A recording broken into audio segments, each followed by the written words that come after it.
Good morning, everybody. Good morning.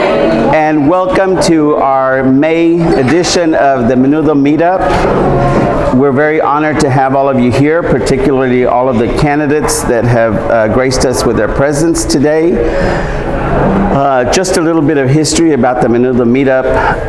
Last year, I got together with one of your other hosts, Andy Valadez, and we actually had been talking about, he asked me where he could get good menudo.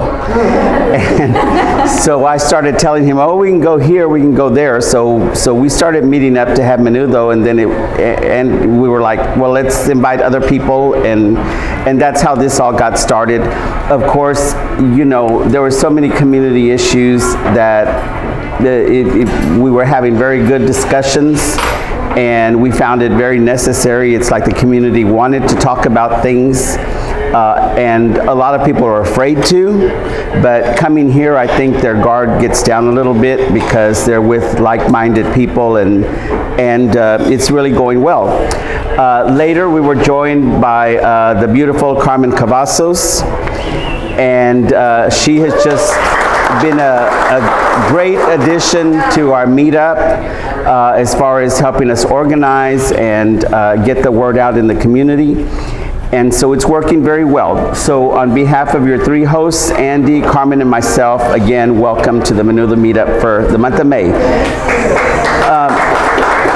Traditionally, we meet the first Saturday of every month. So if you give us your information, you know, you'll get the notice for June, unless there's a holiday or something, but that's traditionally when we meet. We have been going to different restaurants around town because one of the things that I wanted to do to begin with was to bring business to our local Hispanic eateries. I think eventually, you know, we probably will settle in just one place just to make it easy for everybody. This is our first time here at Ninfas, and already I'm getting really good reviews. Just some business that I want y'all to know.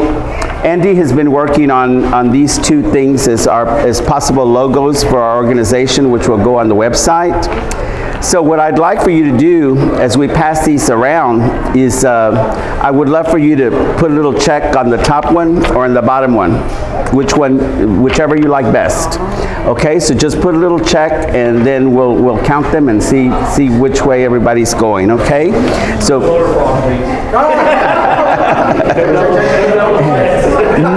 No criticisms. No, I think it should be red, white, and blue. Nothing like that. Just a little check for which one you like. Now a little bit of history on first of all, myself.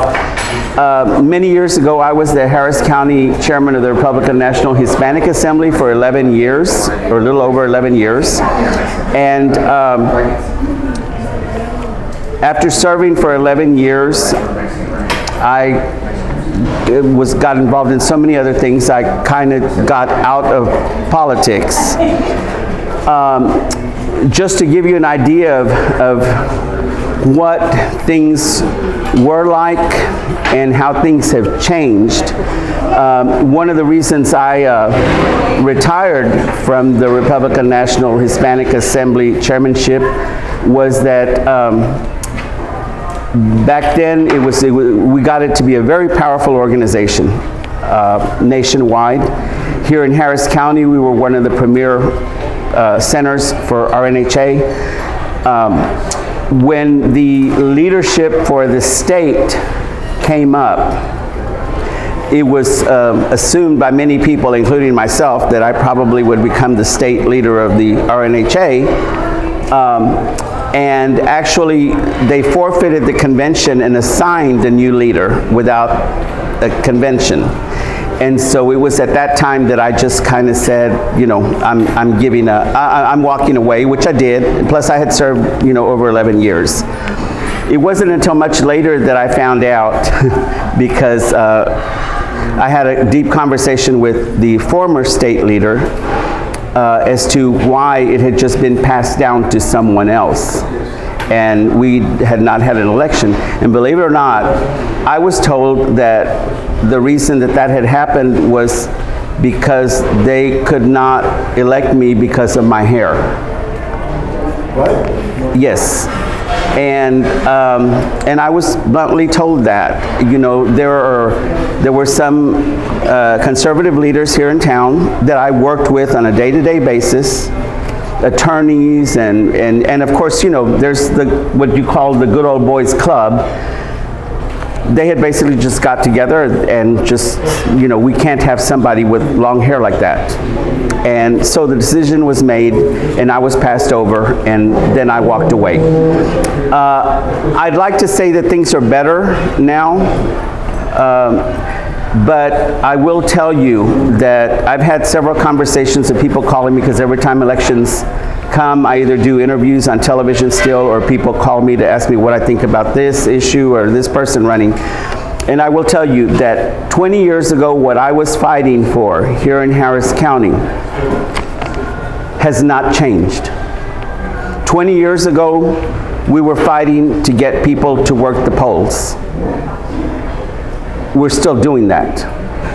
20 years ago, we were fighting to get Hispanics in city council and in city positions. We're still doing that. 20 years ago, we were fighting and we were hoping that one day we would have a Hispanic president or vice president. We're still doing that. It's very tragic, because I have just decided, after working with people in our party for many years, GOP leaders here, I have decided that the reason that we're in the position we are is because of the leadership at the top. And until that changes, you know, we are not going to move forward, okay, because that is very bad. Now, I just finished telling you my background with the GOP, but I also want you to know that this organization that we have here is very conservative, but I do not want to label it as a Republican group or a Democratic group. And I want you to know that back in the day, when I was the chairman of Harris County, I also received a lot of flack from the party, because when our elections would come up, particularly our elections for mayor, I would invite candidates from both parties to come and speak. And I got a lot of flack for that, but I found that it was very important. My responsibility and the pledges that I had made in those days were to educate my community. And I really wanted them to get educated. I didn't want them to come to a meeting where I told them, these are the names you need to vote for. No, I wanted them to hear and meet these people and make their own decisions. Because I knew that if they heard what we stood for, they would vote for our candidates. And it was such a new thing back then that I want you to know that I don't know what year it was, but when Anise Parker became mayor, the first appearance that she made was at the RNHA Christmas party. I always used to kid people that she crashed our Christmas party, because I was not notified until the party was going on, and they called me to the door, some police officers, and they said, the mayor is about to pull up, the new mayor. But I want you to know that that's how the community should work together. And I thought that that was a very big step at the beginning on Anise's part to come to a Republican Christmas party. And she did that because I would have all of them speak. And I'm sure she probably figured, you know, maybe I picked up 1 or 2 votes there, you don't know. But that's the way it should be, okay? And so I still encourage to this day, I want you to see both sides. I really do, okay? There are 2 sides to every issue. The other thing I want to tell you is, very briefly, is there are so many things, that's why I'm involved again. I just got a statement yesterday because I have spent the last few months, I'm on the national board of SNAP, which is the Survivors Network of People Abused by Priests. I have been fighting for victims of sexual abuse for many years. I'm a victim myself. I spend a lot of time in, I go to Washington for conferences. I've spent the past 3 months at the Capitol here in Austin because we were trying to push for changes in the statutes of limitations here in Texas. It's our first effort to do it. I knew we weren't going to pass a bill, but we're now started here in Texas. And we're already arming ourselves for the next legislative session. Our bill is not dead by any ways, but with time running out, and I didn't expect it to pass. The only thing nice about it was that we got a lot of publicity and a lot of people started getting interested. But the reason I'm telling you about this now is because I want you to understand one thing that is going to affect us all, and we should all be worried about it, and nobody wants to talk about. In my work through sexual abuse, of course, we're full of facts and data of abuse victims and what happens to an abuse victim after they're abused. And one of the things that we know, and it's a fact, is that when children are abused, it is very likely when they grow up, number one, most of us suffer from PTSD, alcoholism, drug use, and suicide. Most victims basically, do not manage life well when they grow up. The reason I'm telling you that is because with everything that has gone on in our border, nobody seems to care about the fact that all of these little children that were torn away from their families and parents, that were trafficked for thousands of miles from Colombia, from Guatemala, from wherever, with a whole bunch of strangers. They're brought into this country and they're let loose. We lose track of them. But what I'm trying to tell you is that we know what's going to happen to the majority of these children when they grow up. And it's going to be worse on all of us, okay? Because we're not monitoring them. We're not giving them therapy, anything like that. We're just releasing them. Eduardo, I must say, the children you see in the silver blankets coming across the border are coming from the Southern Cartel, the Border Patrol, and the Northern Cartel. It is all planned. It's being run from the White House and above. It's called child sex slavery. That's what the children are. It's been sold by their uncles, they've been sold by their families, or they've just been stolen. They used to steal them from Americans, but they got tired of stealing them on the milk cartons, so now they bring them in from all over the world. Our government is running that business. It's called child sex slavery. It's not called human trafficking. It's called child sex slavery. Mr. Trump shut it down. He shut it down. The day after Mr. Applesauce Brains came in office, he opened it back up. Same thing with baby body parts marketing, right down the highway here.